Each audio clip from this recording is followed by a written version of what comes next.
and welcome to yet another series of web series, you can say, of Insolvency and Bankruptcy Code, organized by Committee on Insolvency and Bankruptcy Code (ICAI) and hosted by Nagpur branch of WRC of ICAI, jointly with other branches as well. Goa branch is there, wherein we are going to cover various flavors of Insolvency and Bankruptcy Code. We are fortunate to have with us Central Council member CA Durgesh Kabra sir, who is the chairman of the Committee on IBC. Every Saturday, starting from today, we are going to cover various aspects of IBC, wherein today CA Amit Poddar sir is going to deliver on corporate insolvency resolution process. On 4th of June, CA Nirja Karthik ma'am is going to deliver on pre-packaged insolvency. On 11th of June, CA Prasad Dharap sir is going to deliver on opportunities in stress asset and funding of stress asset. And on 18th June, CA Atul Rajwadkar sir will be there for delivering lecture on liquidation. We welcome you all on the forum of Nagpur branch. To begin with, I request Chairman of Nagpur branch, CA Jiten Saglani sir, to kindly give his welcome address. Jiten sir. Yeah, thank you so much, Secretary CA Akshay. Chairman of the Committee on Insolvency and Bankruptcy Code, CIBC, New Delhi, Central Council member CA Durgesh Kabra ji. Vice Chairperson of the Committee of CIBC, CCM, CA Sri Priya Kumar ma'am. Our Regional Council member from Nagpur, CA Abhijit Kelkar ji. Chairman of the Goa branch, CA Gaurav Kenkre ji. Speaker of today's session, CA Amit Poddar ji. My colleagues in the Managing Committee, CA Sanjay M. Agarwal, CA Akshay Gulane, CA Ajay Vaswani, CA Swarupa Vazalwar, and CA Sanjay C. Agarwal. Managing Committee members of the Goa branch, and the other speakers who will be covering various sessions later on, namely CA Nirja Karthik, CA Prasad Dharap ji, CA Atul Rajwadkar ji. And all my dear friends, a very good evening to one and all present here. Friends, as rightly stated by Secretary C. Akshay, that this is a web series on Insolvency and Bankruptcy Code, and we will be having different topics in here. And we are very much thankful to CCM, Central Council member CA Durgesh Kabra ji, for allowing us to host this particular program as a web series. Sir, thank you so much for gracing the occasion, being as a chief guest of this program, and accepting our invite on a very short notice to be a keynote speaker as well. Friends, I think you are here to listen to the speakers as well as Durgesh sir. So I will not be in between you and Durgesh sir, but just to convey you that this series we have planned because we wanted the professionals in this particular area to have adequate exposure. There are a lot of opportunities in this area, and I think this series will definitely serve the purpose. So very happy learning to one and all.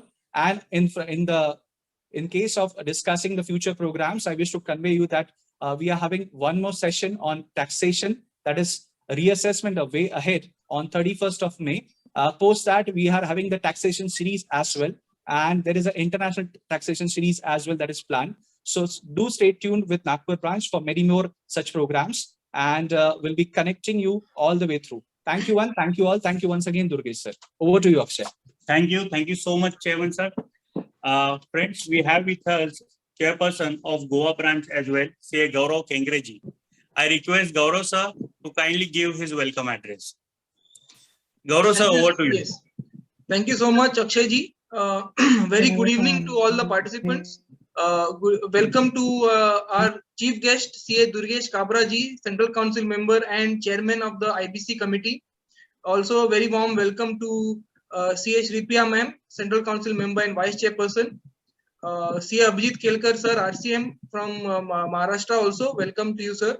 And all the managing committee members of the Nagpur branch as well as the Goa branch, other seniors and other members who are attending. I think this is a very important session series which Nagpur branch has thought about, and I congratulate them for this, because we as professionals now have to move towards these new emerging opportunities and grab them with both hands. I think Durgesh Kabra sir is doing a fantastic job in educating all our members on the various new opportunities like IBC, and such a program, a virtual program, just to ignite the thought of such a profession or such a career is a very good idea.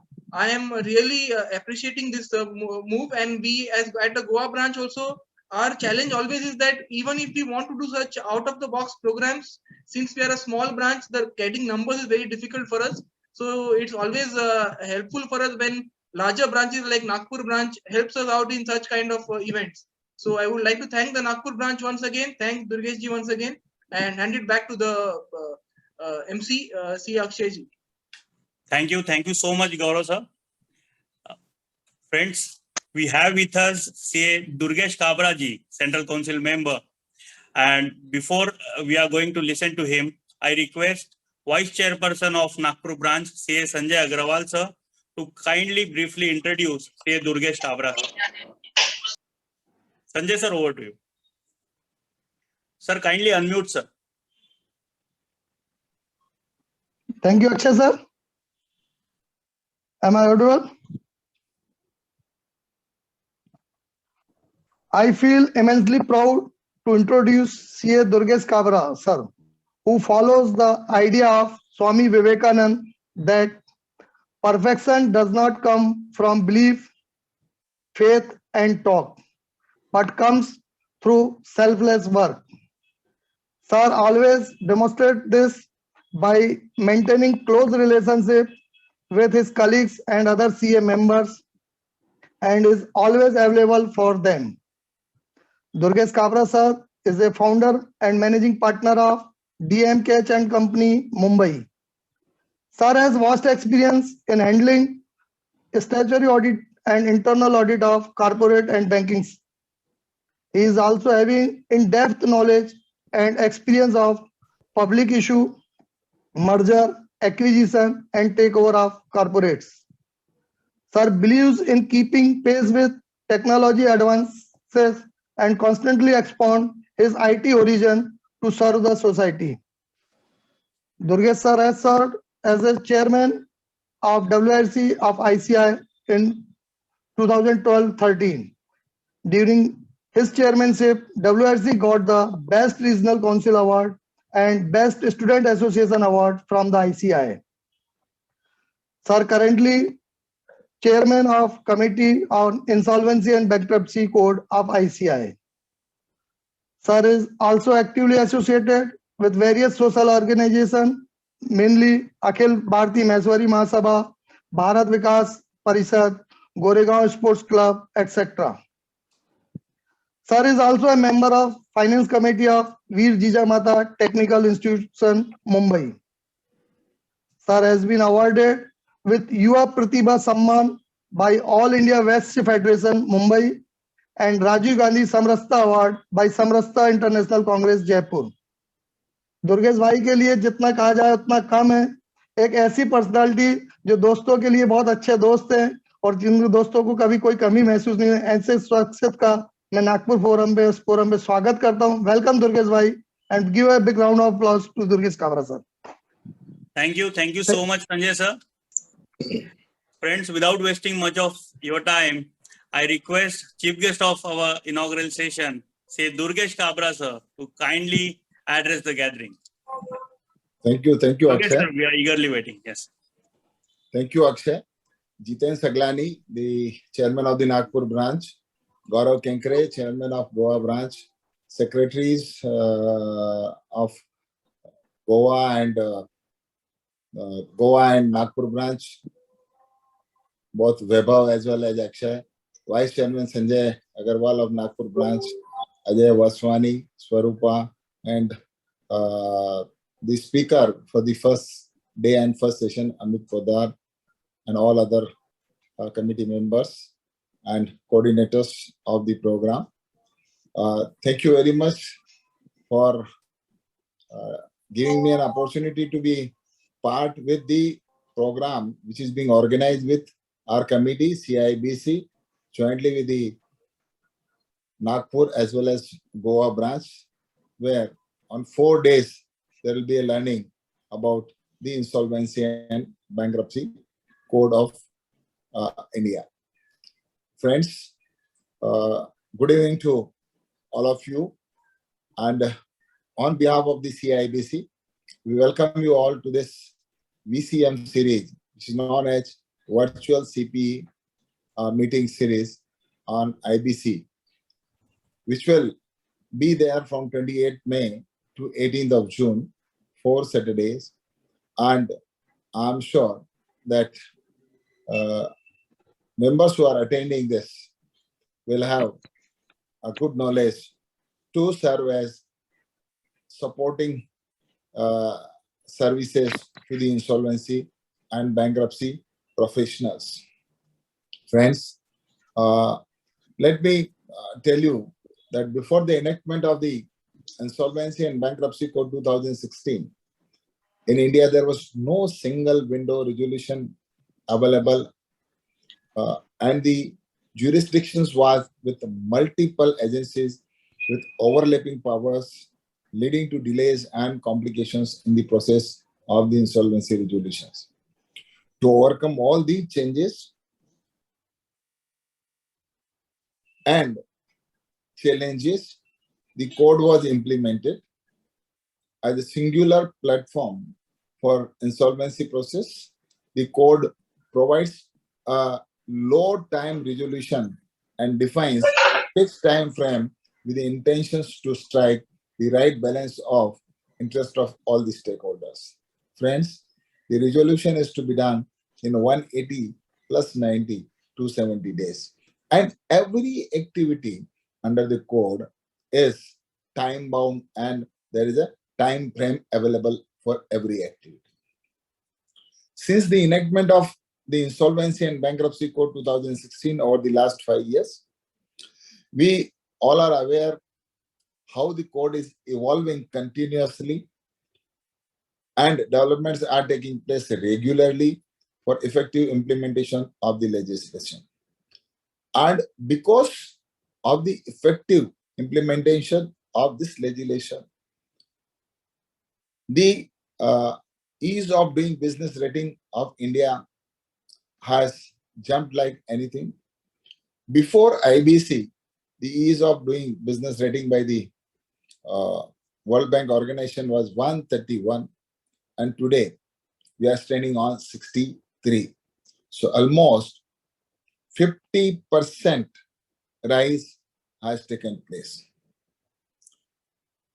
Friends, let me tell you, in the insolvency and bankruptcy area, there are many opportunities available for all of us. A person who passes the insolvency exam and becomes IP after passing the exam can be appointed as insolvency resolution professional. I mean to say IRP or RP, resolution, interim resolution professional or resolution professionals. But beyond this, a chartered accountant who doesn't passes the exam or who cannot pass the exam because of the age limit, unless and until you are not completed the practice of 10 years or so, you cannot appear for this exam. So for the younger chartered accountants, there are various opportunities available. And what are those opportunities? That you can provide supporting services. You can be the transaction auditors. You can be the forensic auditors. You can be a valuer. You can be a resolution plan maker. You can be CIRP advisor. You can be consultant to the corporate debtors. You can be consultant to the financial creditors or operational creditors. You can be the authorized representative of the group of creditors in case of the housing society or so. And some more opportunities which can be looked upon, and I'm sure during this period, some of these speakers will cover all this. And over and above, what you can do is you can become the deal maker for the companies which are there into the insolvency company, because you advise to a buyer or you advise to seller both and try to bring them together, so the resolution plan becomes perfect. Or even in case of the liquidation too, liquidation of assets with the maximum utilization with respect to the backward and forward integration can be done, and you can guide your client with respect to this, that which is going to be the better one. So friends, there are plethora of opportunities available in the insolvency and bankruptcy code, which is there. These are, and let me tell you today, only corporate insolvency is notified. In case of the individual insolvency, only personal guarantor to the corporate debtors are under this insolvency process. But proprietors, partners, and partnership firm insolvency resolution provisions are yet to be notified. And when these provisions are notified, friends, I'm sure that if you start working on these things and you take this as an opportunity, you will have plenty of work. You will not be in a position to just keep your head up. Continuously, you have to see and you have to work. You will always be busy. And just when you all will always be busy, so just to upgrade the skill set and build this skill set, there is Committee on Insolvency and Bankruptcy Code of the ICAI, where we are trying to disseminate knowledge and create awareness about the various provisions of the code. Committee on Insolvency and Bankruptcy Code of ICAI is organizing various web series, VCMs, case studies, webcasts, then residential courses, as well as the seminars and webinars. We are also planning to have the international conference too. And these 4 days, where the 4 important topics have been covered. CIRP is the first one, Corporate Insolvency Resolution Plan. And the last one is liquidation. In between, funding opportunities for the stressed assets, as well as the pre-packaged insolvency. And let me tell you, friend, pre-packaged insolvency, you are going to have wonderful opportunity, because these are for the small and medium enterprises. And when this is for the small and medium corporates, you can get the buyer. And here in this case, the corporate debtor itself can present. So what is I would like to say to all of you is, in case of the prepackaged insolvency, we'll have lot of opportunities to act as consultant beside acting as the resolution professional or interim resolution professional. Friends, let me tell you that this IBC committee has come out with various publications, and even the group from the Nagpur has also helped us out to come out with this publication. In the last year and in the current year, we came out with handbook on CIRP, on moratorium, handbook on resolution plan, handbook on personal guarantee to corporate debtors, handbook on claims, handbook on do's and don'ts for IPs, handbook on liquidation process and voluntary liquidation process, handbook on pre-packaged insolvency resolution process. So these are the various the publication which have been published by us. Beside this, there is one more publication which is very important one. The frequently asked question, a book on the FAQ, where each FAQ is being supported by 2 to 3 case laws which are settled in the Supreme Court or High Court. So it becomes very easy for taking a decision while doing the insolvency practice or advising to corporate debtor or creditor or anybody else. So friends, these are the various things which are being done by the Insolvency and Bankruptcy Committee of the ICAI. And friends, let me tell you that we are continuously having the programs on this. Beside this, there is a program for the limited insolvency exam. We are doing program in association with the IBBI as well as IIIPI, and we are making sure that at least one case study, which is the final one, which is the resolved case, we are discussing every month. So the resolution professional can share the experience that how that resolution has taken place and how it helps all the other IRP and RP. So every month we are trying to have it at least once or maybe sometimes twice, and one more VCM on the current and important subjects of the insolvency. Friends, I'm sure that during the 4 days, you will be having a lot of learning. It will help you to have the knowledge about the insolvency.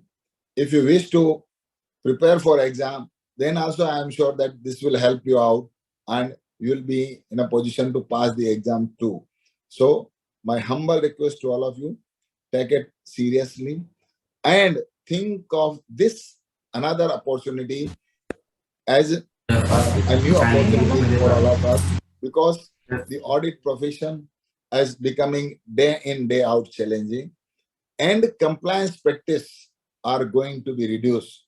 So how we can be a real partner in the nation building, or how we can be a complete business solution provider, we have to think in a different way, and we have to adapt for the newer areas to increase our base into the various professional services. With this, I thank you all for joining this 4 days course organized by Nagpur and Goa branch jointly, and I wish all of you a very happy learning, as well as I thank Goa branch and Nagpur branch for organizing this. Thank you very much. Thank you. Thank you so much, sir.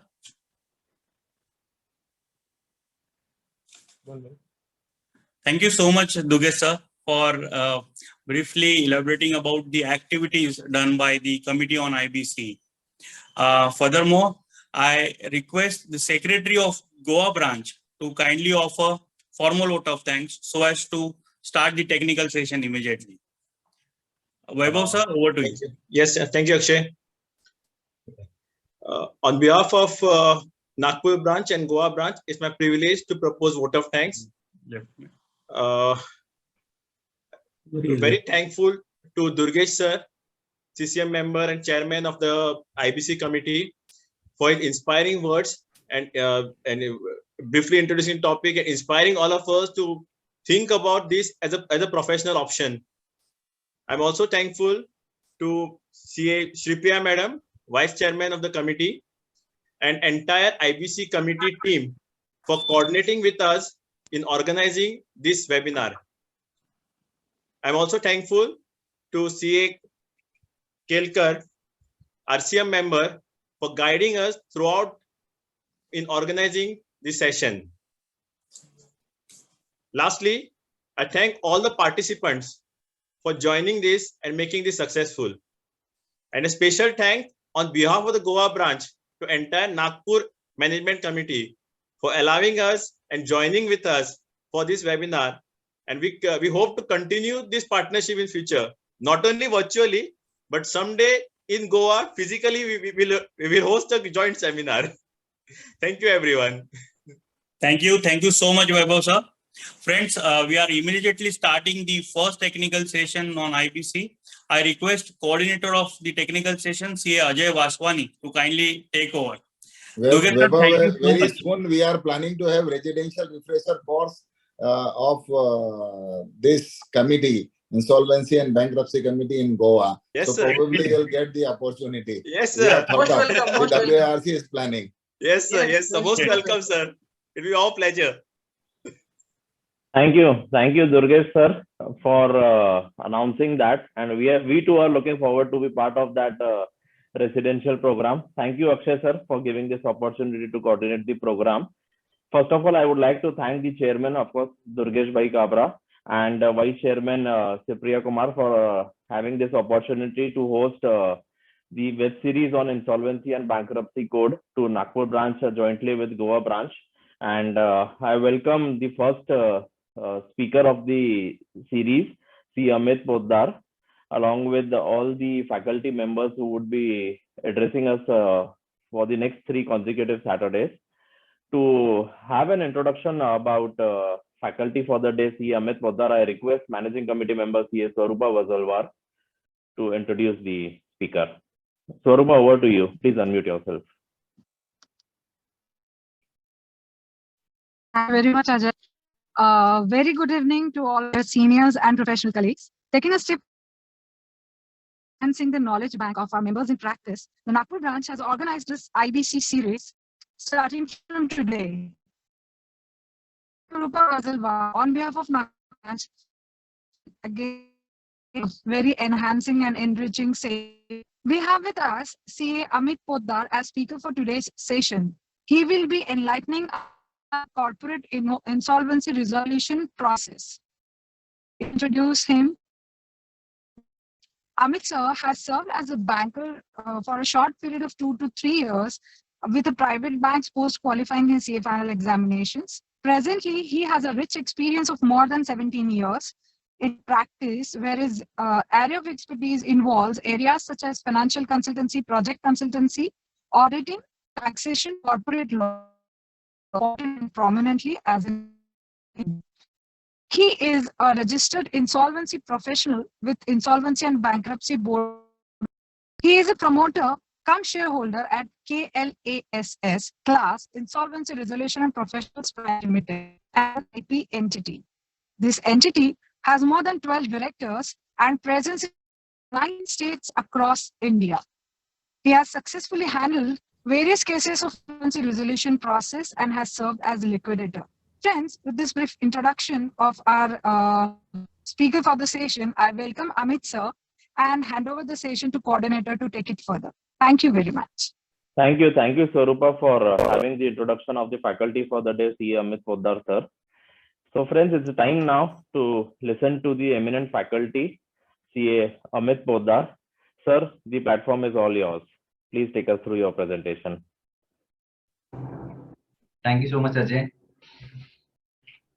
Thank you, Swarupa ma'am, for the introduction. Our Central Council member, Sri Durgesh Kabra sir, Vice Chairperson, CA Sri Priya Kumar ma'am, CA Jiten Saglani ji, Chairman, Nagpur branch of ICAI, CA Gaurav Kenkre sir, Chairman, Goa branch of ICAI, other managing committee members of ICAI and Nagpur and Goa branch of WRC of ICAI, all the dignitaries present, my seniors, my fellow members, and all my dear friends present. A very good evening and a warm welcome to all present over here in this series organized on Insolvency and Bankruptcy Code. So the series has been divided into 4 weeks, and every week one topic has to be taken. The first topic being corporate insolvency resolution process, which will be taken up by me today.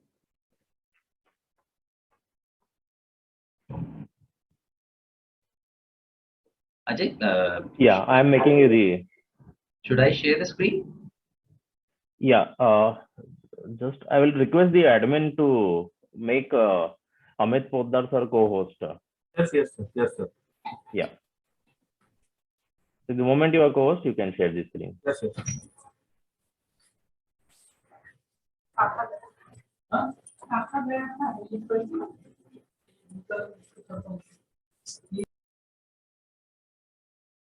Yeah, so you can share the screen now.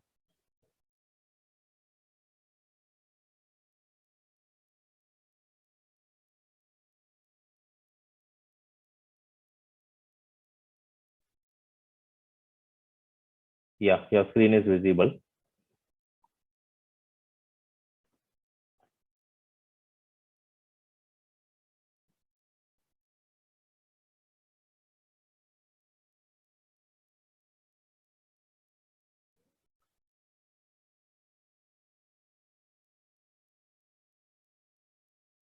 So you are on mute.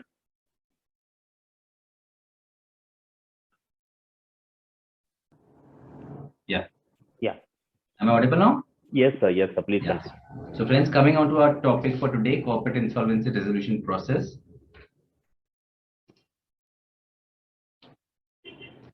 Now, what is Insolvency and Bankruptcy Code? For sake of convenience, we'll call it as IBC. Now, what is IBC?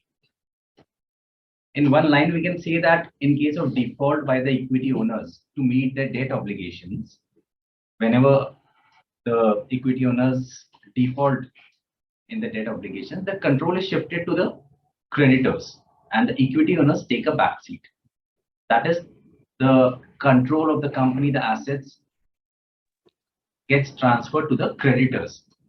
Creditors as in the stakeholders, maybe the financial creditors, the bankers, the suppliers, the operational creditors, whosoever are the creditors of the company. The control of the company and the assets is transferred to them, and they are given the authority of taking decision in the matter of such company. And all the equity owners take a backseat, like they are just kept outside the room, and these creditors take over the decisions for the company. So this is what IBC provides. And the key objectives while enacting this code were promoting entrepreneurship and availability of credit, like with the company. If the company is such an industry that it should go on and it should run, it should be resolved, it should be revived. So promoting entrepreneurship and availability of credit, proper line of credit, credit facilities to be made available for such distressed companies by reviving them, by resolving them. This was one of the key objectives. Then ensuring the balanced interest of all the stakeholders while distribution of amount that is received from the sale of the company, the sale of the assets. The interest of all the stakeholders should be ensured in a balanced manner. Promoting a time-bound resolution of insolvency in case of corporate persons, partnership firms, and individuals. Whenever a company goes through insolvency process, the main idea of enacting IBC was to resolve, find a resolution, successful resolution, revival of the companies going through the insolvency process. So this is a time-bound resolution which is given in the code. Like there's a certain timeline that within 180 days or 270 days, or on the higher side, 330 days. The time limit given for insolvency resolution in this IBC is, firstly, it is mentioned that the entire process of CIRP should be completed within 180 days of commencement of insolvency. Thereafter, this 180 days is extendable by another 90 days. Further, this is again extendable by another 60 days, which makes a maximum time period of 330 days, within which any company should come out of the insolvency. Like the process of the CIRP should get finished within this 330 days of time limit prescribed under IBC.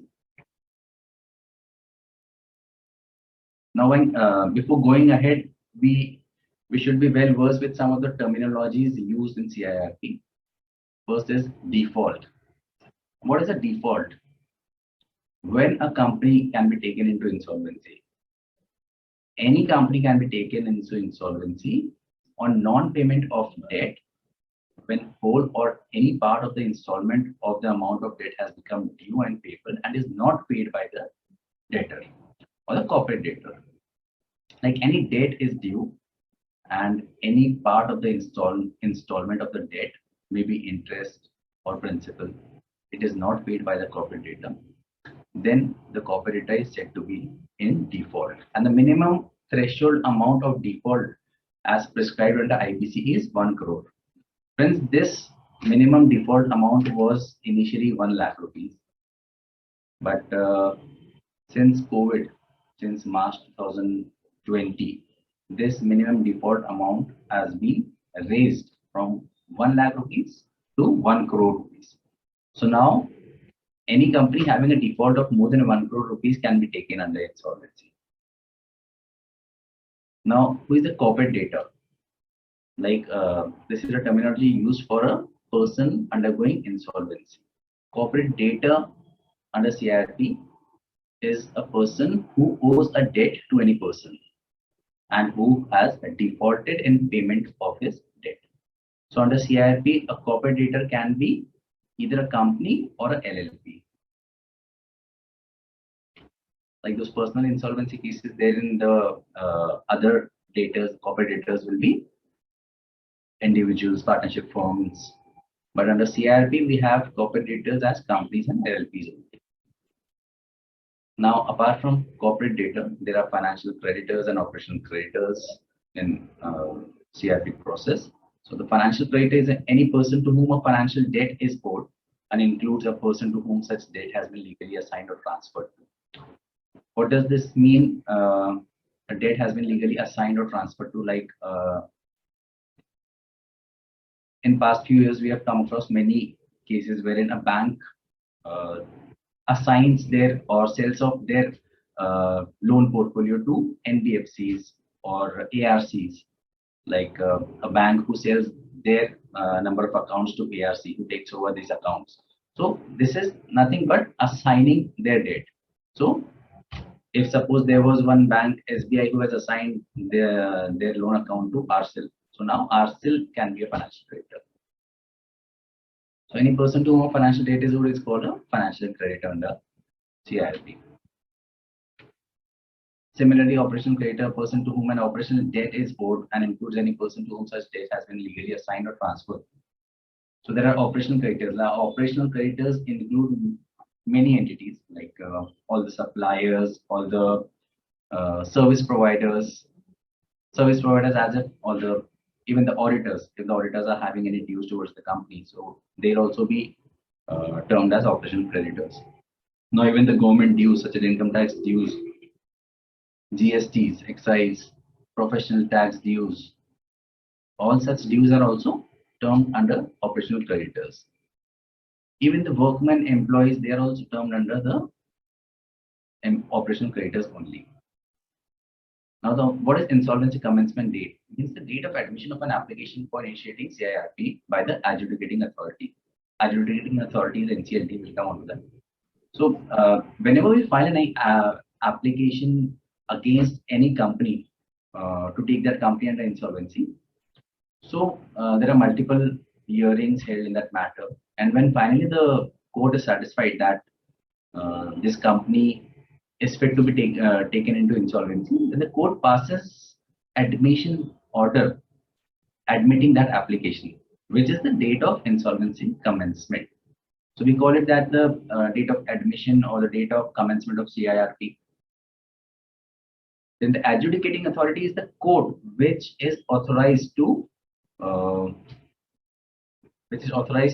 accept the application and take decisions in the matter of insolvency of the corporate debtors. So under CIRP, the adjudicating authority, the concerned court, is National Company Law Tribunal constituted under Section 408 of Companies Act.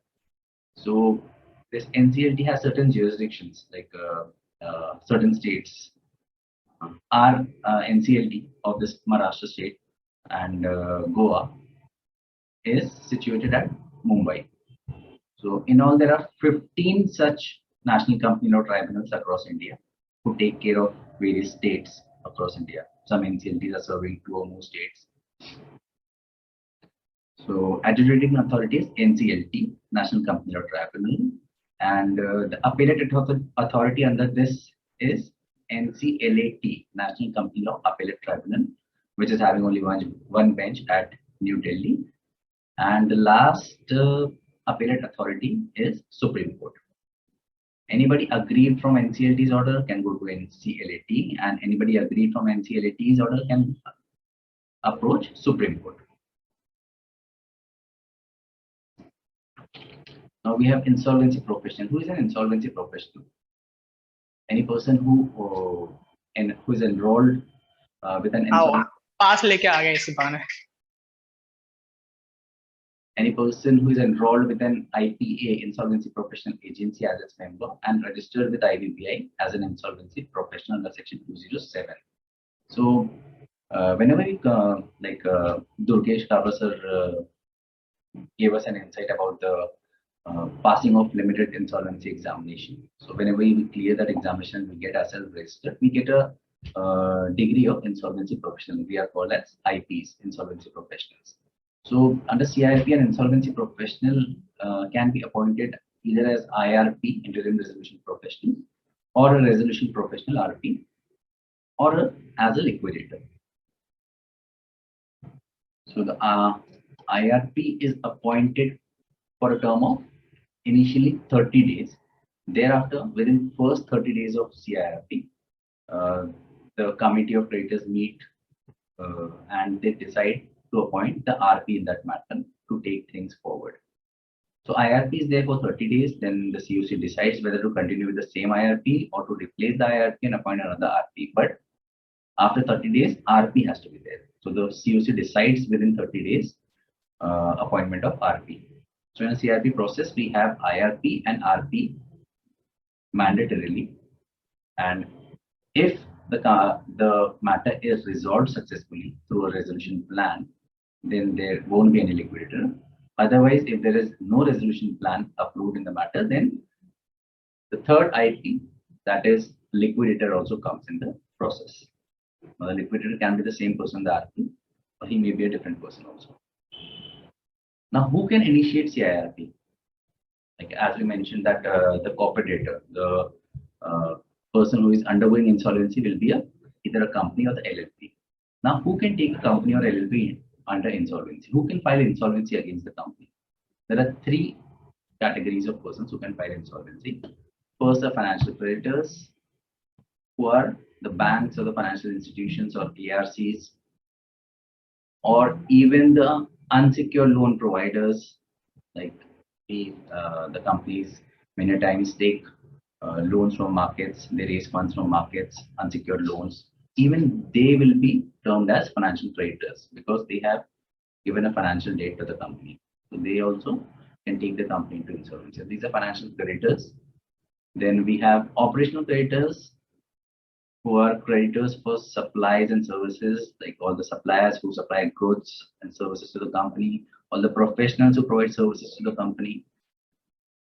The government dues, income tax, GST, taxation, all these are operational creditors. Even the employees, the staff, the workers, they are also operational creditors, and even they can take the company into insolvency if the default amount towards them is over 1 crore rupees. Now, thirdly, even the company or the LLP itself can take itself into insolvency if they have defaulted for an amount over 1 crore rupees. Then they, with certain guidelines, with certain specified documents, they can file an insolvency on the company itself with the NCLT. Now, when a company or the LLP commits a default in paying off a financial debt or the operational debt, then a financial creditor or the operational creditor or the company itself may file an application with the adjudicating authority for initiating CIRP. Now, after filing an application, the court says that within 14 days of receipt of such application, the adjudicating authority, they have to either admit the application or reject the application. So if the application is complete and the court finds that the there are sufficient grounds and all the requirements are fulfilled, then they may pass an order for admitting the application, or they may reject the application. But before rejecting the application, they have to give notice to the applicant to make good the defects in the application within 7 days of the receipt of such notice. So they have to provide an opportunity to the applicant if there are some shortcomings in the application. So the timeline says that they have to do it within 14 days of receipt of application, but the practical experience is quite different because of a lot of issues, a lot of delays happening at the adjudicating authority because of the lot of applications pending over there. So this 14 days is just as a direction, but it cannot be said that this is mandatory, because in practical situations, it even takes more than a year for any application to get admitted. Now, what happens after admission of an application? Like if the application is rejected, then of course there's no matter of insolvency. But when we'll talk about when the CIRP commences, when a insolvency resolution process starts, then the order says that a moratorium gets started on admission of an application. What is a moratorium? It's called section 14, very important section of the code. The adjudicating authority, while passing an order, also mentions these things in the order, that a moratorium shall start from the date of admission. Moratorium means the company will be granted injunction or immunity from certain acts, like institution continuation proceedings of suits, including execution of any judgment or decree or order in any court. This will be stayed. Like the IRP will be appointed on CIRP admission. So that IRP has the major job of the IRP is to take care of the affairs of the company and keep the company as a going concern, so that he has to revive the company. So in doing so, this job, like he has to do the entire job of the company owners, like what the company owners were doing, managing the company. He has to perform all the jobs. But while doing that job, if he's also overburdened with the cause and with the claims, or you can say with the pressure from the debt holders or the persons who are having receivables from the company, if they also start troubling the IRP, then he won't be able to perform his job. So the company has been provided immunity against such things. Like the pending suits or proceedings against the company have to be kept on hold. Any decree or any judgment passed against the company before the CIRP commencement, that comes to hold during this moratorium period.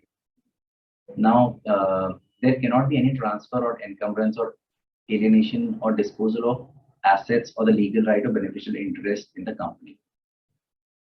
Any act undertaken under SARFAESI for foreclosure or recovery or any other dilution of security interest, realization of security interest, that has to be stayed.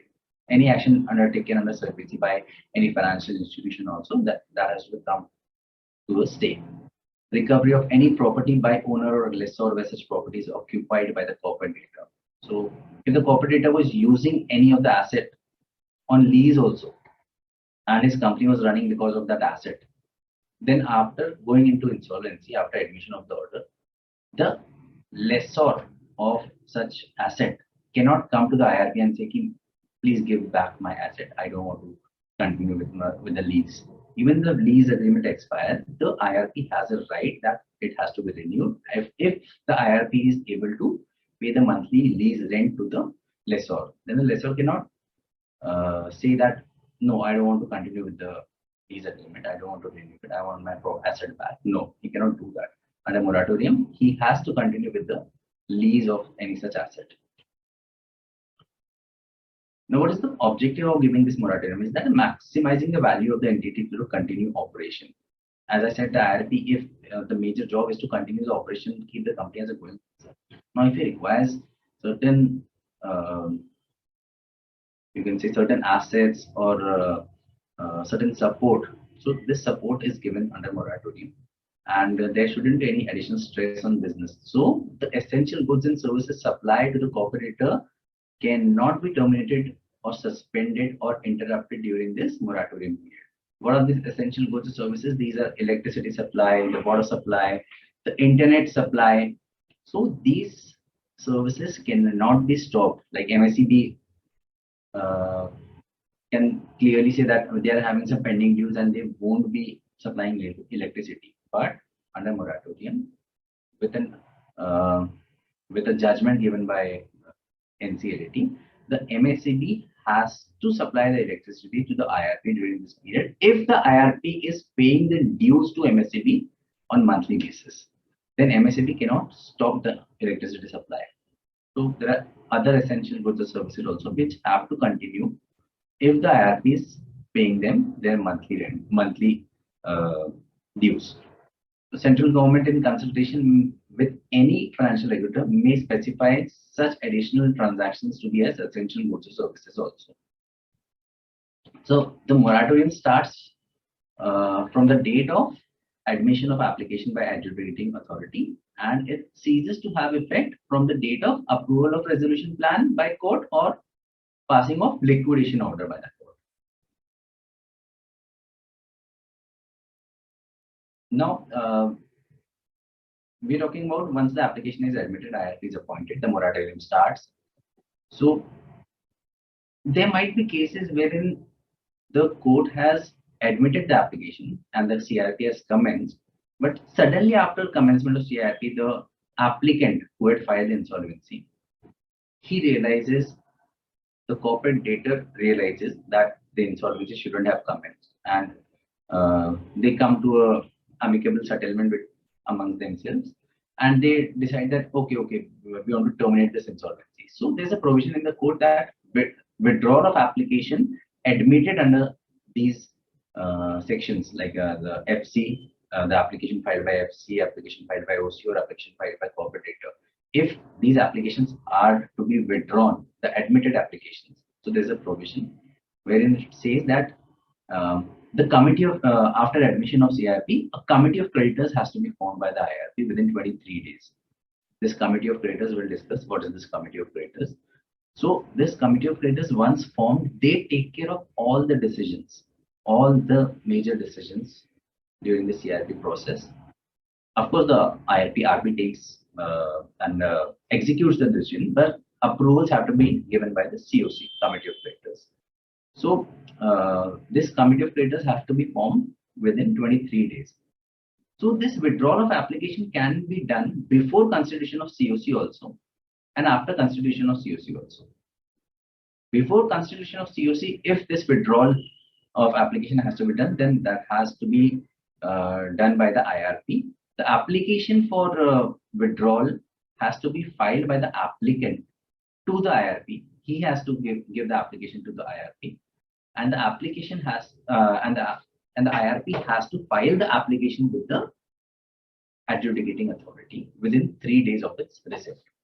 So the applicant has to give the IRP his intention that he is ready to withdraw. He has to submit one application form and a bank guarantee in form FA.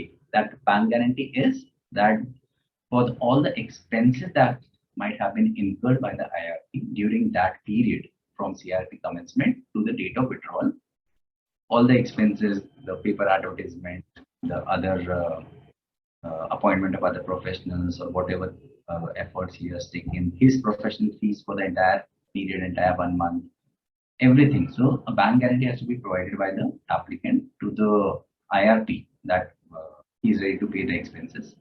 Then the IRP has to file an application with court that this process needs to be withdrawn, and these are the requisite documents. If court is satisfied that it is complete and applicant is ready to pay the amount, then the court may order withdrawal.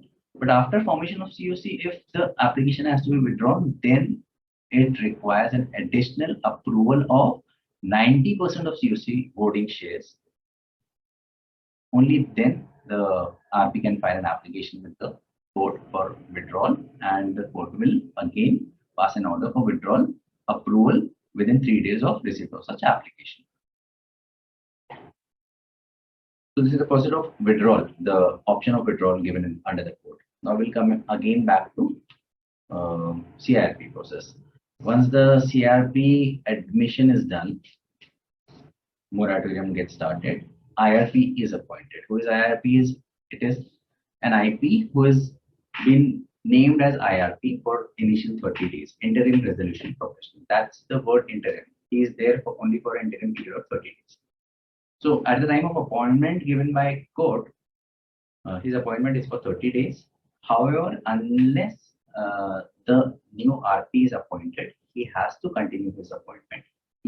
Unless and until he is replaced by an order of the court, like the COC decides in the first meeting whether he is to be continued or not. If COC decides that he is to be continued, then he is automatically converted into RP from the same date. But if the COC decides that he has to be replaced, then they propose the name of another RP. Then they have to file an application with NCLT. And NCLT, after hearing that application, probably within next 15 days, 1 month, 2 months, 3 months time, will hear the application and pass an order for appointment of another RP. Till that date, this IRP will continue as IRP and will continue to perform the work and duties of the RP. Because in the CIRP process, everything is time bound. Like within 3 days of CIRP admission, this has to be done within 7 days, that has to be done within 15 days, ye karna hai within 30 days, wo karna hai 40 days mein ye. So this IRP has to perform the duties of RP also if another RP appointment is delayed. So once the IRP is appointed, the management of affairs of corporate data shall vest with the IRP. The entire management of affairs of corporate data, the powers of board of directors and the partners of the LLP shall stand suspended and will be exercised by the IRP. All the officers, staff, personnel of the corporate data shall extend all cooperation and report to IRP. All the financial institutions, banks, maintaining accounts of corporate data shall be instructed by the IRP and shall follow the instructions of IRP. The IRP assumes powers, roles of the corporate data of the management, and he is authorized to update the signatures of the erstwhile promoters, directors in the bank accounts, and he will sign all the checks and shall be taking care of all the receipts and payments of the company since the date of his appointment. Within 3 days of his appointment, the IRP has to give a public announcement in newspaper in specified form A. What is this public announcement? This is informing public about the commencement of insolvency against the company. So this newspaper advertisement has to be given in a specified format in 2 newspapers, English and the regional language, at the place of registered office of the corporator, and even at all other places of business of corporator, maybe other factories, all you can say godowns, all warehouses, branch offices, wherever situated in whichever cities. So even this public announcement has to be given in newspapers circulated at those places also. This public announcement should be having certain information mandatory, like the name and address of the defaulted corporate data, name of the registrar with which the CD is registered, incorporated, last date of submission of claims, which is actually 14 days from CIRP commencement, name and details of the IRP, the penalties for filing false or misleading claims, date on which the CIRP process will end, that is 180 days. It has to be made in form A, public announcement. Now there are various creditors of a company, like there are financial creditors, operational creditors, then creditors in a class, which is for home buyers case. Then there are workmen, employee, government dues, and there are some creditors which does not fall in any of such categories. They are termed as other creditors. So all these creditors have been assigned different forms to file their claim. Like all these creditors have to file their claims with the IRP. Some have to be necessarily in electronic form, and some can be either in electronic or physical form. So they have to file their claims with the IRP within 14 days of CIRP commencement. though this time limit for filing of claim has been allowed till 90 days of CRP commencement, but initially 14 days it is mentioned, because within 14 days the major creditors, major financial creditors have to file their claims, so that the IRP gets time of 7 days for collating those claims and forming a committee of creditors, like finalizing list of creditors initially, and he has to form a committee of creditors. So 14 days time limit is given for filing claims, but it is specified that until 90 days the claims can be accepted by the IRP. After 90 days if claims are filed, then the RP has to approach NCLT for directions whether to accept that claim or not, whether that claim is bona fide claim or not. The verification is pending only because of delay in filing. So in such cases, NCLT passes an order, okay. If there is only a matter of delay of time, then NCLT says, okay, you can accept the claim. But the IRP does not have powers to accept claims after 90 days. He has to approach NCLT for its directions. Committee of Creditors, the supreme authority under IBC. The IRP, RP, he works under the directions of Committee of Creditors. Committee of Creditors plays a major role in the regime of insolvency. The COC is the supreme decision-making body in CIRP, whose decisions will definitely direct the course and the outcome of the resolution process of the corporate data. Because it's the COC only who assumes the risks, whether the risks to be taken in during the CIRP process or not. So, in most of the matters, some risk-taking capacity should also be there in the COC. They should take certain calls. They should give some liberty to the IRP or the RP if he's asking to. So this is basically for finding a resolution or for a better realization of the assets of the corporate data. It is the responsibility of IRP to form Committee of Creditors after verification of claims within 23 days of CIRP commencement. So within 14 days, he has to the creditors have to file the claim. The IRP gets 7 days for verifying the claims. That becomes 21 days. And after that, within 2 days, he has to form a Committee of Creditors. The Committee of Creditors formation report is called Constitution of COC. A report of Constitution of COC has to be filed with NCLT within 23 days. And all the decisions relating to administration of corporate data are to be taken by COC based on majority vote count.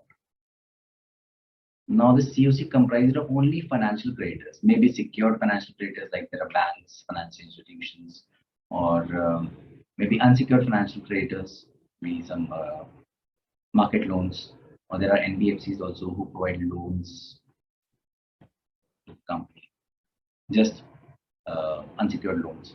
So all the loan providers, they'll be termed as financial creditors and they'll be a part of the COC.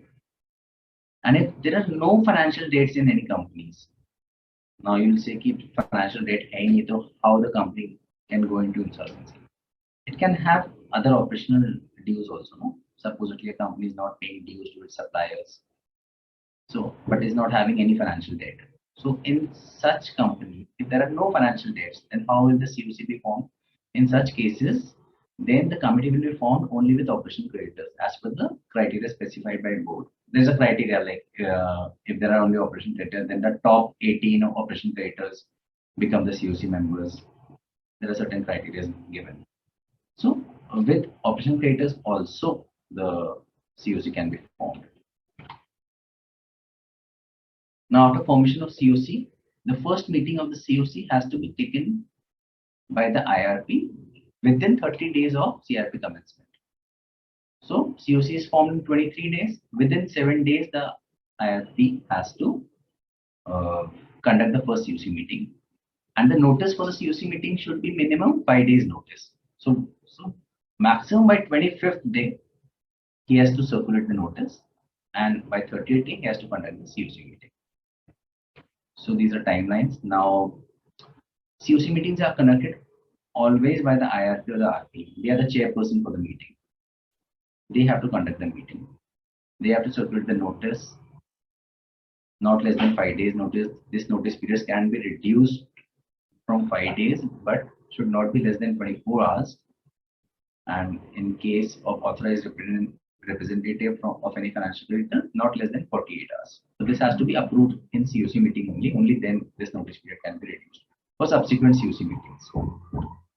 This notice of COC has to be delivered to every participant by electronic means compulsorily. Additionally, it can be sent by hand delivery or by post also. The contents of the notice, it should have a mention of the venue, date and time of the meeting, the modes for participating in the meeting, maybe physical or digitally after post-COVID. Now the hybrid meetings are there. Online meetings are there mostly, but it can be hybrid also. So this has to be mentioned in the notice. Matters to be discussed and voted upon, the agenda of the meeting, the copies of all documents relevant to the matters to be discussed and voted upon, the process and the manner for voting by electronic, the time schedule, time period during which the votes may be casted, then the contact details of the person who will address the queries relating to e-voting. And there are other things to mention in this, but these are the mandatory contents. Now, the quorum to be present in the COC meetings is minimum 33% of COC members should be present. If the required quorum is not present on the day of the meeting, then the meeting stands automatically adjourned for the same time and the same place for the next day. Now, the voting, the RP to take a vote of the members of committee present in the meeting on any item listed for voting after having a discussion on that matter. The RP has to provide each member of the committee the means to exercise its vote either by electronic means or through electronic voting system. RP shall always be the chairperson of the meeting, take a roll call, inform all the participants the names of the persons who are present in the meeting, ensure that the required quorum is present throughout the meeting. Like it may happen like COC meeting where there are many members present and the meeting is online. So once the meeting starts, the IRP takes the roll call. After that, somebody might leave the meeting and the IRP may not come to know, but he has to ensure that the required quorum is present while any of the decisions are taken or any matter is voted. So the quorum should be present in the meeting at that time. Then comes the resolution professional. After the first COC meeting, in the first COC meeting, the resolution professional is appointed. Either the IRP is continued as RP or he is replaced by another RP by the COC. COC within 7 days of constitution of COC, the first meeting, they resolve to appoint IRP as RP or replace IRP by another RP. And this has to be done by minimum 66% of voting in COC. So at least 66% voting is required for appointment of RP. Now the IRP and the RP are having many roles and responsibilities, the duties performed. Some of the major duties of RP are preservation and protection of assets of the corporate debtor, including the continued business operations of the corporate debtor. You have to take immediate custody of all and control of all the assets of the corporate debtor, including the business records. They have to represent and act on behalf of the corporate debtor with third parties. Like the erstwhile promoter directors, they'll always say to the creditors, if they keep calling to them for their payment, they'll say, sir, we are not there in the company. Now the company is being taken care by Mr. Amit Poddar. So this is his number. You can contact him. So you will be flooded with the calls also. Like, sir, the company has gone into insolvency. So he has to represent and act on behalf of CD with the third parties also. He has to raise interim finances also if required for running the business of the corporate debtor. But this has to be subject to approval of COC. He can appoint accountants, legal or other professionals in the manner as specified by board to assist him for performing his duties. He has to maintain an updated list of claims, convene and attend all the COC meetings, prepare the information memorandum and other requisite documents such as RFRB, that is request for resolution plan, evaluation matrix. These are some important documents which he has to prepare during the CRP process to be circulated amongst the persons interested in buying the corporate data. Then he has to publish Form G inviting prospective resolution applicants for purchasing the company, for taking over the company. He has to present all the resolution plans received to the COC. Then he has to file for approval of resolution plan with the NCLT. He has to file an application with NCLT for avoidance of transactions. Like there are certain transactions which are termed as avoidable transactions under CIRP. These are some preferential transactions, undervalued transactions, extortionate and fraudulent transactions, which have been committed by the corporate data. So the RP has been given the responsibility of identifying these transactions also, and he has to file an application with the court specifying these transactions, avoidance transactions. So this is also one of the duties of the RP. And there are many more duties. These are some of the major duties he has to take care. Now, once the RP is appointed by the COC, and if the COC feels at any time during the CRP process, oh no, what we have done, this person is not doing justice or to his appointment, and he is not worthy enough, and we think that to have a successful resolution, we should replace this person. So there's a provision in the code for replacement of RP by COC. COC at any time can replace the RP with another RP. Just that they have to do this same 66% voting shares. They have to take a consent from the new proposed RP. They have to file an application for the same with NCLT. They have to give the reasons, specific reasons why this replacement of RP is being done by them. They have to mention the wrongdoings or the things which the present RP has not done. So they have to mention everything in the application, and if the court is satisfied that okay, these grounds are justifiable, then the court may forward the name of the proposed RP to IBBI board and check whether they are having any reservations or any disciplinary proceedings are pending against that proposed RP. If nothing is there, then the court will pass an order for replacement of the RP by the another RP.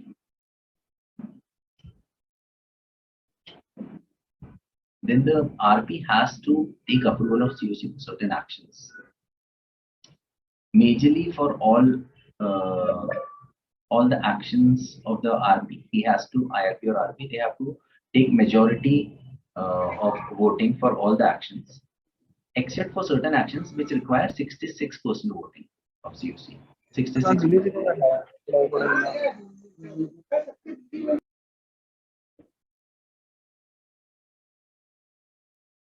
So majorly 51% approval is required of COC, but for certain actions they require approval of 66%.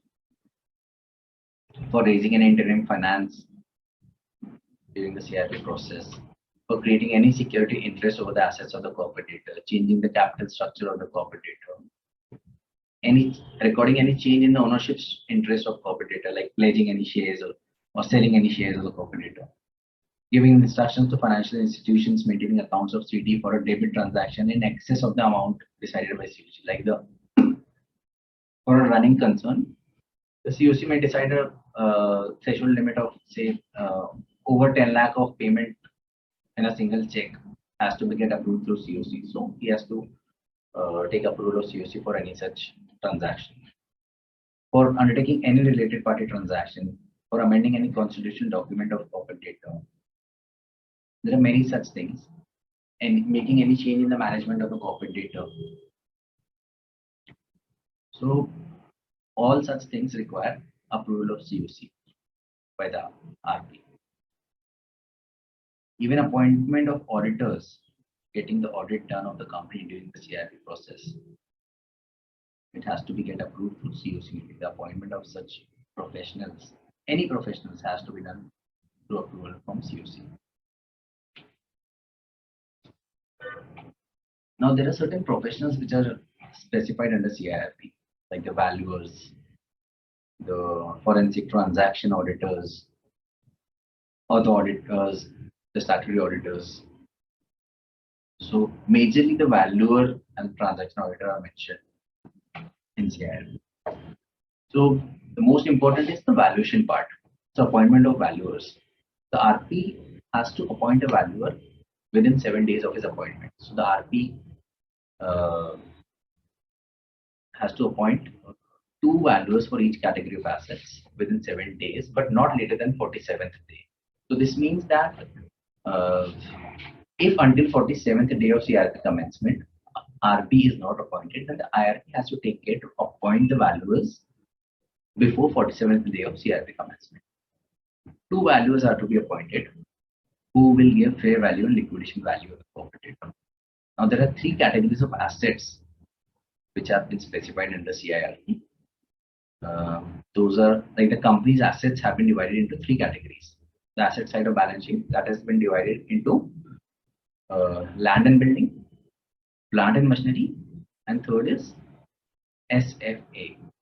You can say financial assets, other financial assets. That is security and financial assets, but you can say financial assets.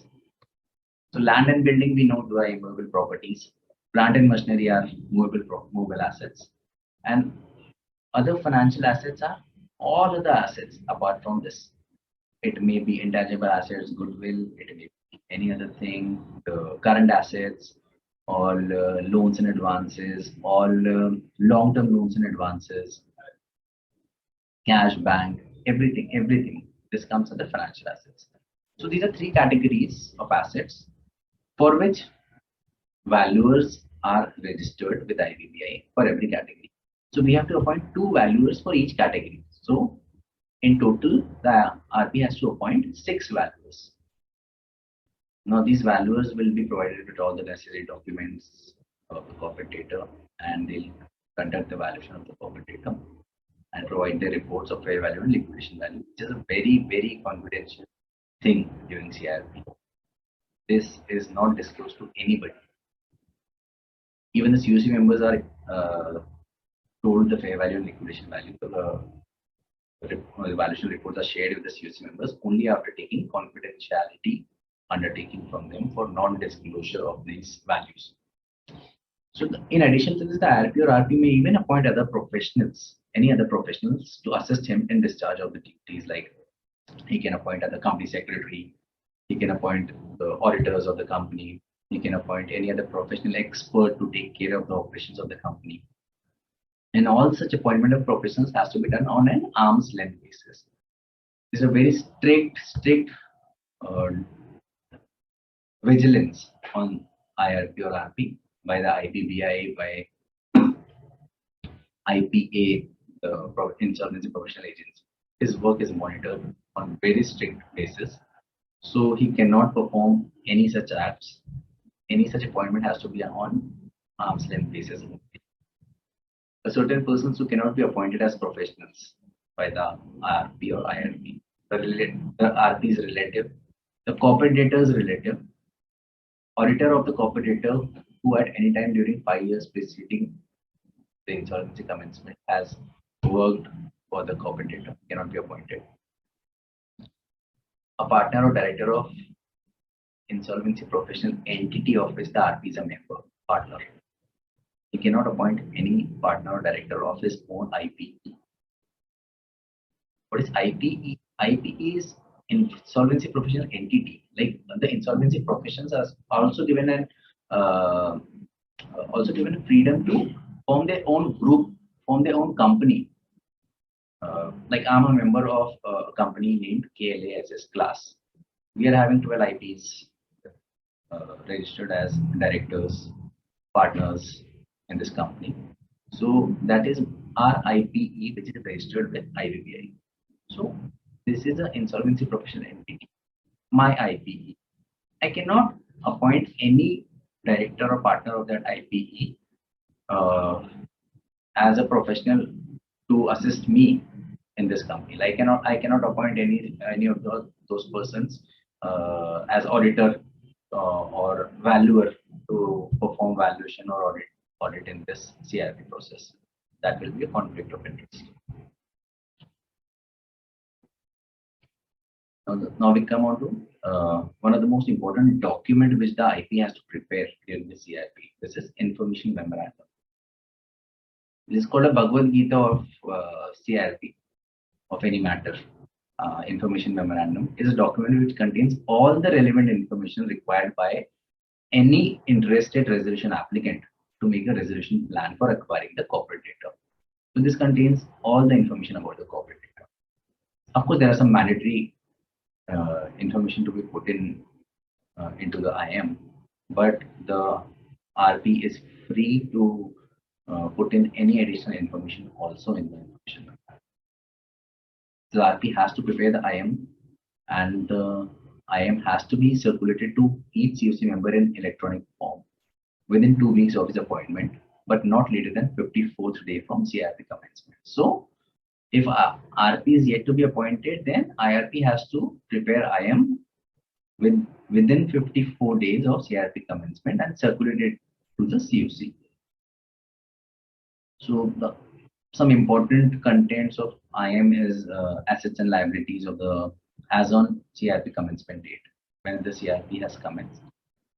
The balance sheet has to be compiled as on that date, and that is called balance sheet as on insolvency commencement date, assets and liabilities.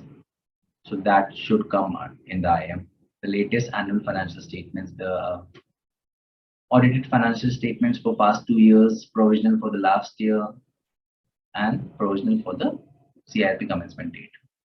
List of creditors as on CIRP commencement date, that will be compiled by the IRP. Particulars of debt due from or to the corporate data with respect to related parties. Guarantees given by the corporate data and for the corporate data. Like who has given guarantee for the loans taken by the corporate data, and the corporate data has given corporate guarantee for the loans of which of the parties. The corporate data might have also given extended corporate guarantee for loans availed by its sister concerns, associate concerns. So these all things have been mentioned in the IM. The names and addresses of all the members or partners holding at least 1% stake in the corporate data. Details of all material litigations and ongoing investigations or proceedings initiated by or against the corporate data. Like all the income tax appeals, the taxation appeals, proceedings, income tax or sales tax, GST, any proceeding ongoing, appeals ongoing, everything has to be mentioned. Any check bouncing case is there, any other civil matter is pending against the corporate data, everything has to be mentioned. The number of staff, number of workers, employees working in the company, and the liabilities of the company towards those workers and employees. This has to be mentioned as mandatory content of IM. And of course, there are multiple other information which can be provided in IM, which are useful, which might be useful to any interested buyer. Now, this information memorandum is used by the resolution applicants to formulate a resolution plan. The RP has to prepare information memorandum to be provided to all the interested parties, the prospective resolution applicants, for preparing a resolution plan. RP has to provide the RAs with access to all the relevant information of the corporate data. He can form a virtual data room. He can provide access to everybody. RP has to prepare RFRB, that is request for resolution plan, which contains the terms and conditions of the entire process of the governing resolution plan. Like once the RP publishes Form G, inviting prospective resolution applicants to come forward and participate in the resolution process, then he has to prepare a document called RFRB, and he has to give access of this document to the resolution applicants. Then he has to prepare evaluation matrix, which contains the scoring parameters in case more than one resolution plans are received in the matter. There are many such documents which he has to prepare. Then the resolution applicant will submit the resolution plan to the RP. RP will examine it and submit the legally compliant resolution plan to the COC for their approval. Once it is approved by COC, RP will submit it to NCLT for approval. NCLT will approve that plan, and on approval of plan, the moratorium period ends. Once the resolution plan is approved, then it will be binding on the corporate data, its employees, members, creditors, stakeholders, guarantors, government authorities, taxation authorities, everybody. Resolution plan contains a details of how much amount will be distributed to the creditors and in which manner, like what class of creditors will be given how much amount. This all is given in the resolution plan, which is first approved by COC, then by NCLT. If resolution plan is not approved by COC, or if it is approved by COC and NCLT rejects it, then NCLT will pass a liquidation order. And either RP will act as a liquidator or other liquidator will be appointed, who will take the liquidation process forward. Of course, that is a different topic of liquidation. So now, just summing up the resolution process. It is publication of Form G by the RP. Then we have interested parties submitting EOI for participating in the resolution process. Then the RP has to prepare a list of prospective resolution applicants. He has to issue RFRP, evaluation matrix, and information memorandum to these prospective resolution applicants. Then he has to prepare a final list of resolution applicants. He has to receive the resolution plans from them. He has to submit the legally compliant plans to COC. And the COC has to either approve or reject the resolution plans. If approved, if one of the resolution plan is approved, then one of the resolution applicants will become the successful resolution applicant. SRA is successful resolution applicant. Then the RP has to issue LOI, letter of intent, to the successful resolution applicant, who will then submit a bank guarantee or some EMD to the, say some 15% or 20% of the resolution amount he has to deposit. And then the RP will file an application for approval of resolution plan with the NCLT, with the adjudicating authority. So these are steps in the resolution process once the Form G is published for approval of resolution plan. Now friends, this is just a gist of model timelines under CIRP. We have CIRP commencement date, then within 3 days the public announcement inviting claims has to be published. Then within 14 days, the claims have to be submitted. Though the claims are allowed to be submitted till 90th day also. But that after 7 days, within 7 days of submission of claims, you can say within 21 days, the claims have to be verified. Then COC has to be formed within 23 days. Within 30 days, the first COC meeting has to be held and the RP has to be appointed. And the valuers have to be appointed within 7 days of RP appointment, or you can say within 47 days of CRP commencement. Then there are this avoidable transactions I had mentioned. These are called PUF transactions. So preferential other transactions. RP has to form an opinion within 75 days. Then within 115 days, he has to determine that how much is the amount. And within 135 days, he has to file an application with NCA with the details of those amount, or the details of those transactions. Of course, he is having a liberty to appoint transaction or forensic auditor. Of course, again with the approval of COC, he can appoint transaction auditor or forensic auditor to identify these transactions, because the forensic or transaction auditor is an expert who can give his report on these particular transactions. Then based on that report, the RP can file an application with NCLT. Then within 54 days, he has to prepare IM and submit to COC. Within 75 days, he has to publish a Form G. Then within 90 days, or you can say within 15 days of EOI of publication of Form G, EOI has to be submitted. Then provisional list to be prepared within 10 days. 5 days are given for any objections if anybody has any objection on any of the name appearing in the provisional list. And final list to be prepared within 10 days. RFRP evaluation matrix have to be issued within 5 days of issuing of provisional list. Resolution plans to be received within 135 days. You can say within after 30 days of issuing of RFRP. Then COC approved plan has to be submitted to NCLT within 165 days. This is at least 15 days should be left with adjudicating authority with NCLT so that it can take care to study and pass an orders. So 165 days, like 15 days gap has to be given to NCLT. Approval of resolution plan by NCLT within 180 days.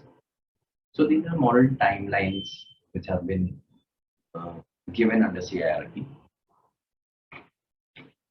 So this is majorly about the corporate insolvency resolution process. The main idea of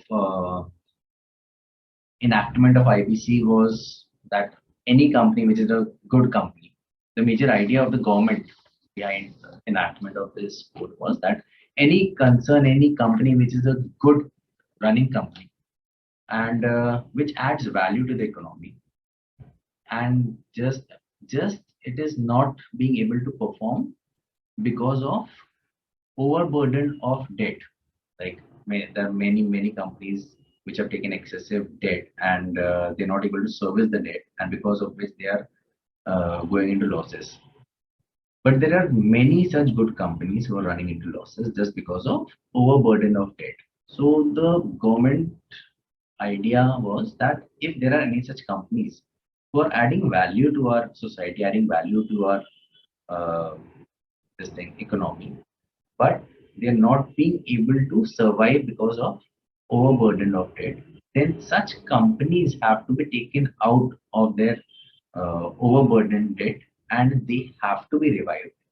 And like they can they are generating profits, but they're not able to generate sufficient profits to service their debt. So such companies can be revived and their debt should be brought down to such levels that these companies start generating net profits. And the government was the one who has come forward and taken the biggest hit under this IBC. So they are ready to take the biggest hit under the IBC. And this was the beautiful idea of government for enacting this code IBC. So the idea was very good of forming this code and implementing this code. So now, of course, some companies or some promoters, some cooperators are trying to misuse this IBC because of some loopholes being there in IBC, which slowly the lawmakers are plugging in. But still there are some loopholes, and if there are loopholes, people try and identify them and try and use them for their benefits. वो तो कोई भी law में होता है, even in income tax, we try and do that. So even in IBC, people are trying to do that. So that is fine, but over the past few years, like this IBC came into effect in December 2016. Since then, there have been multiple changes in the provisions of IBC. Like initially, there were so many loopholes and so many amendments have come in IBC in past 4 years, 5 years. Like there have been a lot of amendments. Like we have to keep ourselves updated time and again. Every day, every week, every fortnight, there are some amendments, and that is just because the lawmakers are informed that such and such provision needs to be modified and molded into this thing so that this thing can be avoided and this thing can be made better. So multiple changes are still coming in the IBC provisions. So after going through the entire process, this might seem to most of you that this is quite interesting and this is quite lucrative, this insolvency professional thing, the IBC thing. But most of you must be thinking that it is so much better also than what we chartered accountants do in our conventional mode of practice. And this CIRP thing, the insolvency thing, can be done with so much less stress and less work. And the IP is having great powers also under this. But believe me, friends, it is not like that. It is actually just not like what it looks like. This job is definitely very, very interesting and very exciting, also challenging also. But as we know the phrase that with great power comes great responsibility. It is actually true. You have loads and loads of works and responsibilities and compliances to be done during the CIRP process. To start off, you have to do all the work, all the compliances of an industry, of a corporate, like income taxes, all the taxation compliances, GST, excise, PF, labor-related compliances, the ROC compliances, which a regular businessman does for running his business. Plus, you have to perform the various responsibilities, the roles, the work of the IP also. Like, sorry, like we have to file various forms with IPAs, with IBBI, which ranges from fortnightly forms to monthly forms to quarterly forms, half-yearly, annually. There are various forms which have to file on timely basis also, like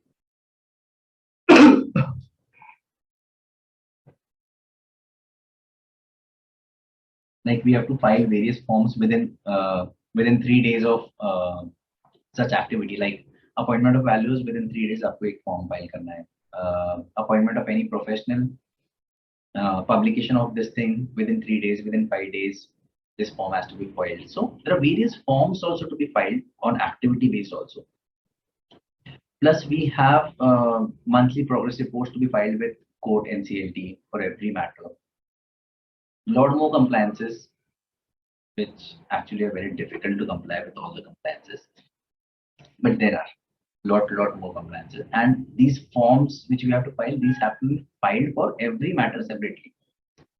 Plus, we are in such a profession where we take over the position and responsibilities of the corporate data of the erstwhile promoters, who actually feel that they have been replaced or they have been forced to vacate their position only because of us. Like, this person has taken over my position. This person has come here and taken over my office, my company.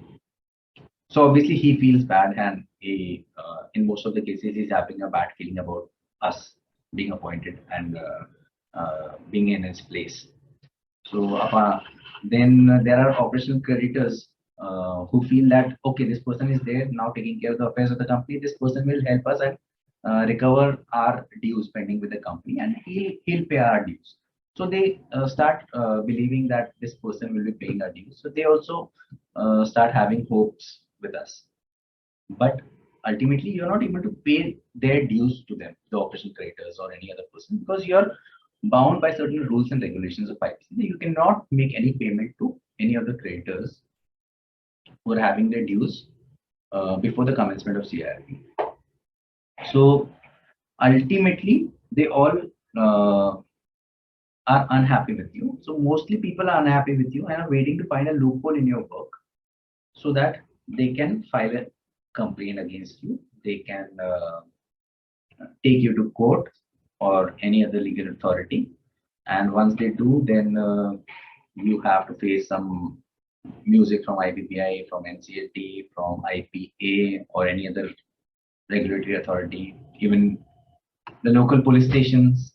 ये सब जगह पे भी आपके against complaints file होती है. So there are these things also which we have to face.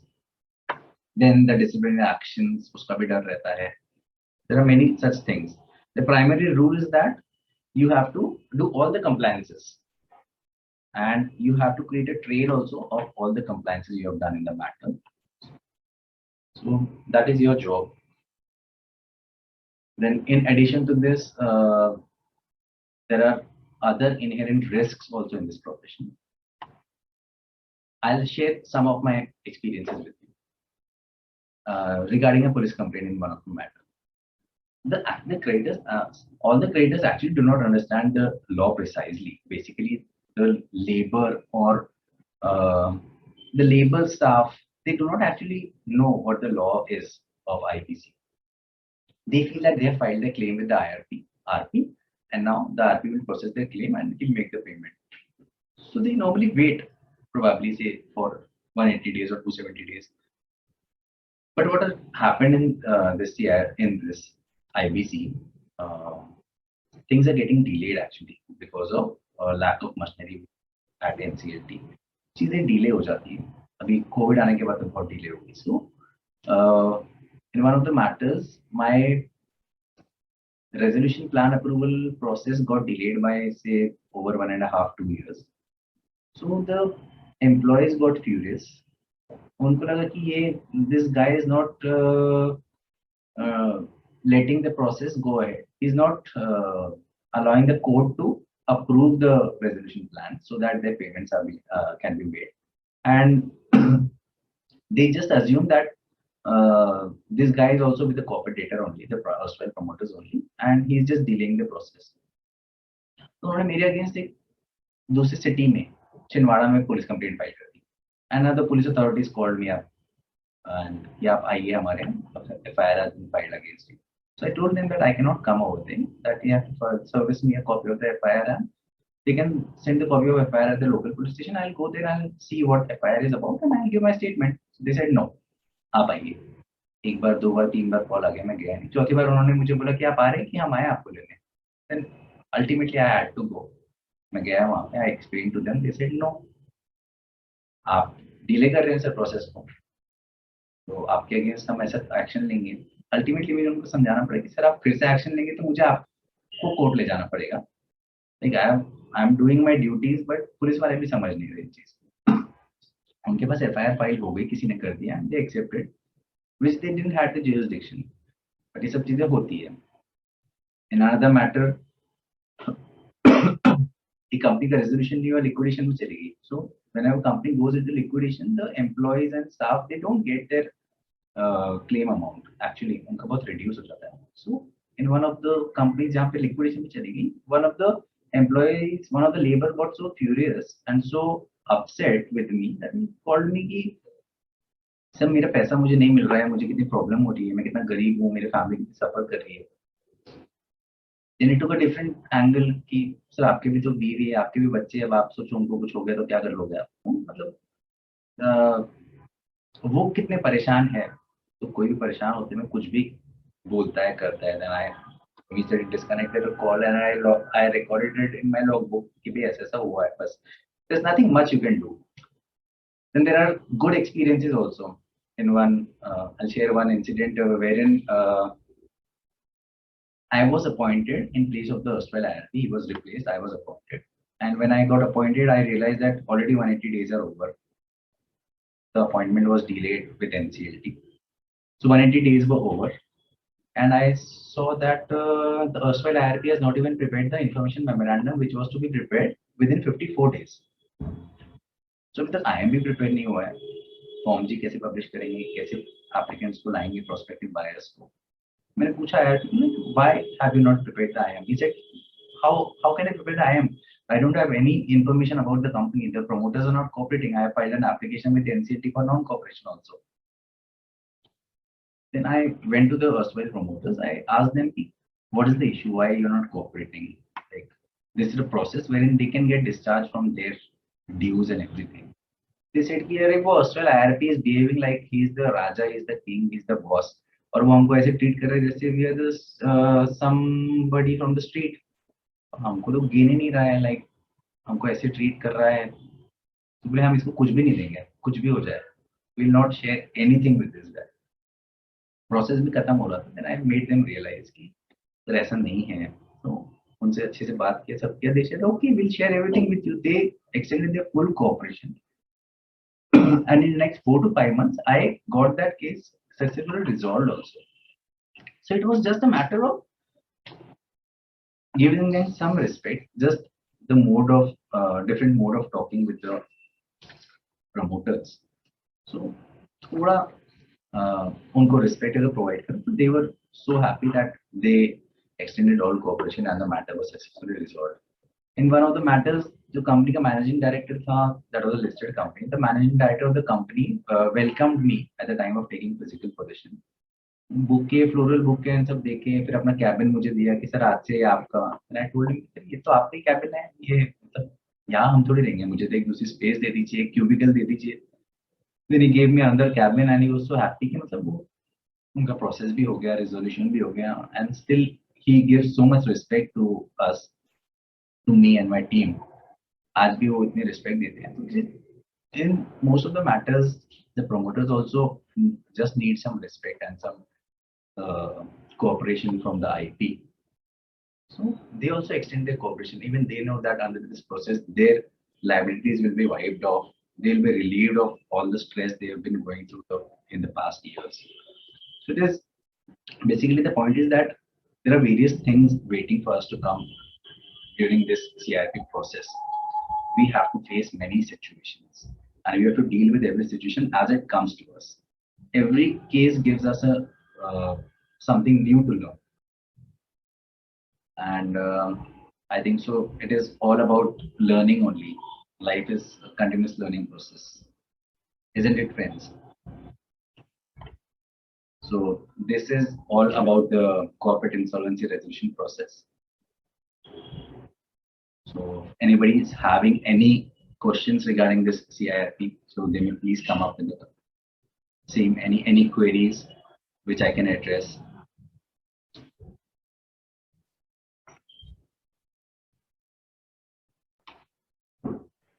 Yeah, thank you so much, Amit sir, for addressing. The house is open for the question and answers. I request you all to please come forward with your queries, and the deliberation can be taken forward. Yes, please, sir.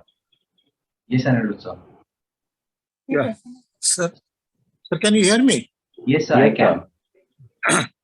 Sir, say I am appointed as the IP Yes, of a corporate debtor. I am IP sitting at Nagpur, and registered office, head office, administrative office, and then various factories, godowns, they are located in different states or even overseas. So how do I manage this, sir? Sir, you have to like, if I have understood correctly, you're trying to say that you're having a company whose registered office is at Nagpur and you're having multiple locations, like multiple units or branch offices or warehouses or godowns or business places of the corporate debtor situated at various locations. Yeah. So if there are assets situated at any of these locations, then of course those assets are also to be protected by you, and you have to appoint a security personnel also at such locations. And if any business activity is being done through any of these locations, then you have to appoint your concerned person also at such locations. If such business activities are very important and can be adversely affected by the staff or the erstwhile management of the company, like there must be staff of the erstwhile management also. If they are continuing the operations at such locations, and if you have intuitions or you have reasons to believe that they can do some wrong things or some wrongdoings which can adversely affect the assets of the corporate debtor, like stocks ka khanjala ho sakta hai, kuch ho sakta hai, and you have to appoint your person, additional person, to take care of that particular location, and the expenses for this will be of course have to be approved through COC, that you will be appointing a full-time person to take care of such locations. Okay. Sir, I got one more question. Yes, sir. Yes, sir. The IP is supposed to file different documents, forms, and reports. Are these required to be filed online or offline? Sir, these documents have to be filed offline only. Always were required to be filed offline only. But during COVID, it was for particular time period for a year or so. These documents were allowed to be filed only online. But after a cutoff date, the court has mentioned that whatever documents were filed online will now have to be filed offline also. So any document which is filed online has to be filed offline also. Okay, sir. Thank you. So nice, sir. So, Amit sir, I have one question for you. Yes, So sir. considering an individual or professional who has just qualified as an IP, yes, what sir. is the way forward him to establish as a professional? So if you can highlight upon that part. You're talking about after the clearance of the limited insolvency. Yeah, establishing yourself as a professional to work in this area. What are the way forward? How an individual should look? Well, firstly, during this era of insolvency professional of IPC, once you have qualified as an insolvency professional and you have got registered yourself with IPA and IDBI, after that you have to approach various financial institutions and NCLTs. You have to get yourself registered with NCLT, the concerned NCLT. Like our concerned NCLT, our jurisdictional NCLT is Mumbai. We have to get ourselves registered over there. Then we have to get ourselves registered with various banks, various financial institutions, various NBFCs, various ARCs. We have to get our profile. We have to give our profile. We have to get ourselves registered in their list of approved IPs, so that whenever there is a matter available with them, so they can appoint only IPs registered with them. So firstly we have to get ourselves registered with all these financial institutions. Then we have to market ourselves to all our existing clients. We have to look into the balance sheets of all the clients we are having, that if they are having any of the dues to be recovered from any of the corporate debtors, any of the companies.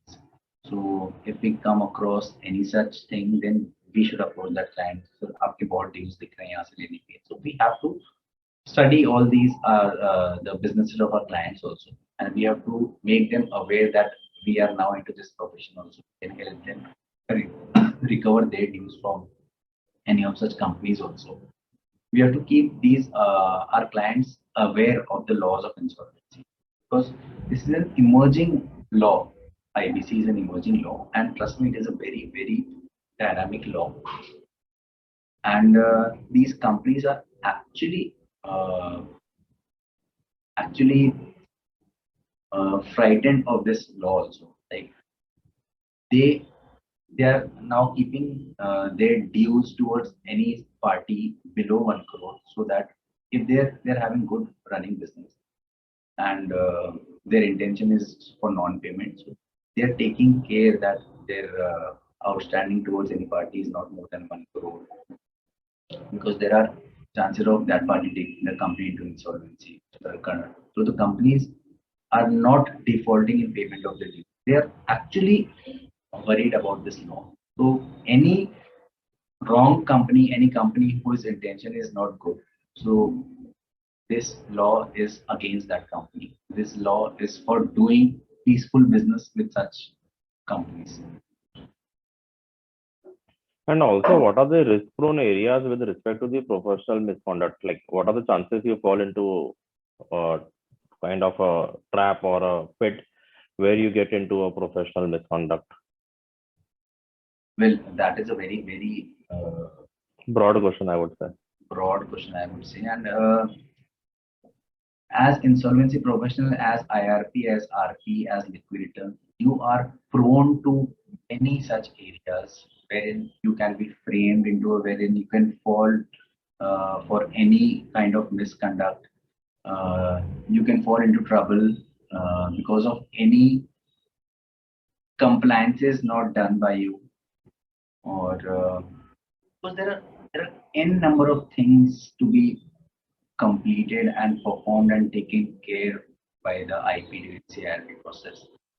So, and he's expected to do every such compliances within all the timelines. So there are lot of cases जहाँ पे compliances रह जाते हैं. So then if it is brought to the notice of IBBI, it comes to the notice of IBBI, then disciplinary actions or some notices are issued to IP. He has to appear before the disciplinary committee.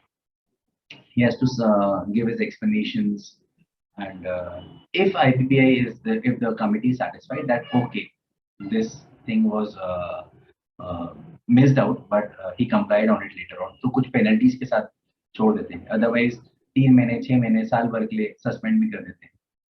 Lifetime suspension भी होता है. So everything is open to IP. Like there are many areas wherein he is exposed. So he has to take care, and as I mentioned earlier also, people are looking for loopholes where this person has not done his job properly, and that one area is sufficient for them bring that IP to his feet. So the IP has to be very vigilant, very careful in performing his duties. Got it.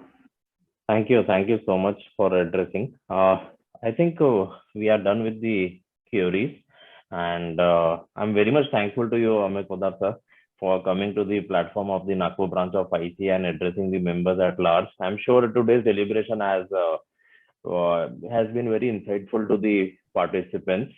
Thank you for coming down, and of course virtually. And we are happy that you addressed the members today on this very important topic.